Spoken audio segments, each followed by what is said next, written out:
తాకట్టులో ఉన్న బంగారాన్ని విడిపించి ఆ రోజు ఆన్లైన్ ధరకే కొంటుంది కొమ్మూరి గోల్డ్.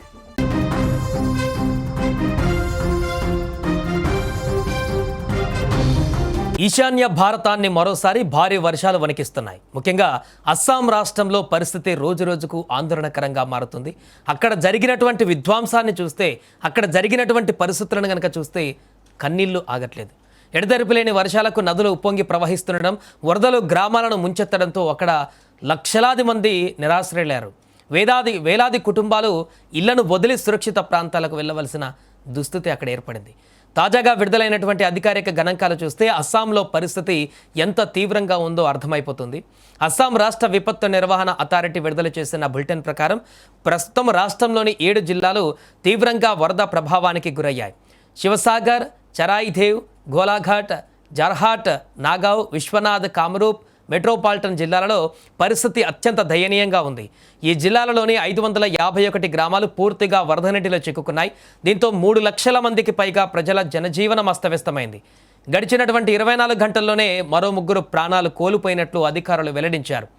వీరిలో 2 శివసాగర్ జిల్లాకు చెందినవారు కాగా మరొకరు గోలాఘాట్ జిల్లాకు చెందిన వ్యక్తి. దీంతో ఈ ఏడాది అస్సాం వరదలు వర్షాల కారణంగా మరణించిన వారి సంఖ్య 78కి చేరింది.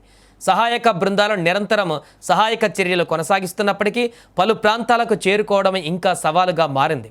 ప్రజలను సురక్షిత ప్రాంతాలకు తరలించేందుకు ప్రభుత్వం పెద్ద ఎత్తున సహాయక చర్యలు చేపట్టింది.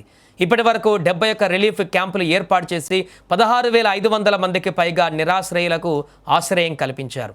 అలాగే మరో 30 రిలీఫ్ డిస్ట్రిబ్యూషన్ సెంటర్ల ద్వారా 72,000 మందికి పైగా బాధితులకు ఆహారం, తాగునీరు, నిత్యావసర వస్తువులు అందిస్తున్నారు. వరదల కారణంగా వ్యవసాయ రంగం కూడా తీవ్రంగా దెబ్బతింది. 21,000 హెక్టార్లకు పైగా పంట నీరు మునిగిపోయింది.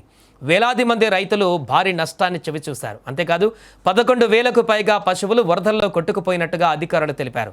మరో 17,000 మూగ జీవాలు కూడా వరదల ప్రభావానికి గురయ్యాయి. ఇళ్లతో పాటు రహదారులు, వంతెనలు, పాఠశాలలు, ప్రభుత్వ భవనాలు, ఇతర మౌలిక సదుపాయాలు కూడా తీవ్రంగా దెబ్బతిన్నాయి. పలు గ్రామాలకు రాకపోకలు పూర్తిగా నిలిచిపోయాయి. దీంతో సహాయక బృందాలు పడవల సహాయంతో బాధితులను సురక్షిత ప్రాంతాలకు తరలిస్తున్నారు. ఇదిలా ఉండగా వాతావరణ శాఖ మరో హెచ్చరిక జారీ చేసింది. రాబోయే 3 రోజులలో అస్సాంతో పాటు అరుణాచల్ ప్రదేశ్, నాగాలాండ్ రాష్ట్రాలలో భారీ నుంచి అతి భారీ వర్షాలు కురిసే అవకాశం ఉందని ఐఎండీ వెల్లడించింది. ముఖ్యంగా టిన్సుకియా, ధేమాజీ, లఖింపూర్, శివసాగర్, జోర్హాట్, గోలాఘాట్ జిల్లాలకు భారీ వర్షాల ముప్పు ఉందని తెలిపింది. టిన్సుకియా జిల్లాకు ఆరెంజ్ అలర్ట్ కూడా జారీ చేసింది. అలాగే నాగాలాండ్లోని మోన్, మోకుక్చుంగ్, వాకో జిల్లాకు కూడా ఆరెంజ్ అలర్ట్ ప్రకటించారు. మొత్తానికి అస్సాంలో వరదల పరిస్థితి ఇంకా పూర్తిగా అదుపులోకి రాలేదు. వర్షాలు కొనసాగనున్న నేపథ్యంలో ప్రజలు అప్రమత్తంగా ఉండాలంటూ అధికారులు సూచిస్తున్నారు. సహాయక బృందాలు యుద్ధ ప్రాతిపదికన పనిచేస్తున్నప్పటికీ మరిన్ని వర్షాలు కురిసే పరిస్థితి మరింత విషమించేటువంటి అవకాశం ఉందని కూడా ఇప్పుడు అంచనా వేస్తున్నారు. దీంతో అస్సాంలో క్షణక్షణము నిత్యగండంగా మారినటువంటి దృశ్యాలే కనిపిస్తున్నాయి. ప్రస్తుతం నిరాశ్రయులుగా మారినటువంటి అనేక మంది, లక్షల మంది ప్రజలకి, పునరావాస కేంద్రాల్లో ఉన్నటువంటి ప్రజలకి ప్రభుత్వం అన్ని రకాల సదుపాయాలను కల్పించేటువంటి పనిలో నిమగ్నమైంది.